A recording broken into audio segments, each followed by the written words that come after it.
দুটো জেলা আমাদের যে স্তর যে পঞ্চায়েত, জেলা পরিষদ পঞ্চায়েত সমিতি এবং পঞ্চায়েতে রিভিউ মিটিং আজকে নিচ্ছি। প্রথমে ঊনকোটি জেলার করে এলাম এবং এখন আমাদের এই নর্থ ত্রিপুরা জেলা আমাদের এই পঞ্চায়েত ত্রিপুরা পঞ্চায়েতের রিভিউ মিটিং। তো সাধারণত এই মিটিংয়ে বিশেষ করে আমাদের এখন পঞ্চায়েত স্তরে আমাদের ত্রিপুরা প্রথম রাজ্য যেখানে আমরা প্রত্যেকটা পঞ্চায়েত স্তরে কম্পিউটার ইন্টারনেটের সাথে আমরা যুক্ত করেছি এবং সম্পূর্ণরূপে সেখানে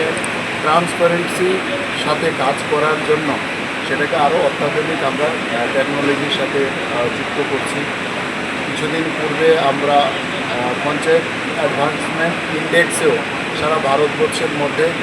3টে স্টেটের মধ্যে ত্রিপুরা একটা, যেখানে 100% পঞ্চায়েতে গ্রাম সভার মধ্য দিয়ে অনলাইন গ্রাম সভার আপলোডিং এবং কেন্দ্রীয় সরকারের যে কিছু এই প্যারামিটার ছিল সেটাকে 100% গ্রামবাসীদের সাথে জিজ্ঞেস করে তাদের দেওয়া তথ্য আমরা অনলাইন আপলোডিং করেছি এবং 100% পঞ্চায়েতে সেটা সম্ভব হয়েছে। সারা ভারতবর্ষে মাত্র 3টে স্টেট এই কাজ করতে হচ্ছে, তার মধ্যে একটা আমাদের ত্রিপুরা রাজ্য। এবং বিগত বছরও আমরা ত্রিস্তর পঞ্চায়েত ব্যবস্থাপনায় সারা ভারতবর্ষের মধ্যে উড়িষ্যা এবং ত্রিপুরা দুটো রাজ্য সমান তালে 7টা পুরস্কার আমরা জিতেছি। সেটাকে আরও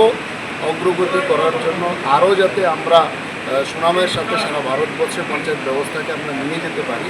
তার জন্য আজকের এই রিভিউ মিটিং। সেখানে আমাদের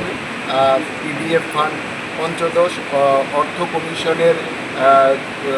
বিভিন্ন ফান্ড, এছাড়া আমাদের রাজ্য সরকার থেকেও আমরা বিভিন্ন সময়ে আমাদের যে পঞ্চায়েত ভবন নির্মাণ, আমাদের ব্লক পঞ্চায়েতের রিসোর্স সেন্টার, মুখ্যমন্ত্রী মডেল ভিলেজ ইত্যাদির জন্য আমরা যে অর্থ প্রদান করে থাকি, সেই অর্থ এই অর্থ বছরে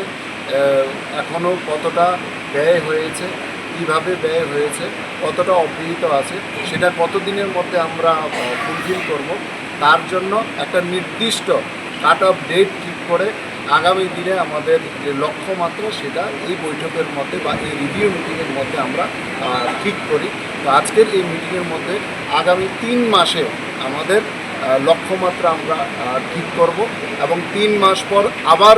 এই 3 মাসে যে আমরা লক্ষ্যমাত্রা ঠিক করলাম তার কতদূর আমরা কাজ করতে পেরেছি সেটা আবার রিভিউ নেব। এইভাবে প্রতি 3 মাস অন্তর অন্তর আমরা স্টেপ বাই স্টেপ আমাদের পঞ্চায়েত যে সাধারণ মানুষের যে গ্রাম উন্নয়ন, সাধারণ মানুষের যে জীবনযাত্রার মান উন্নয়নের উদ্দেশ্য নিয়ে যে পঞ্চায়েত ব্যবস্থাপনা, সেটা যাতে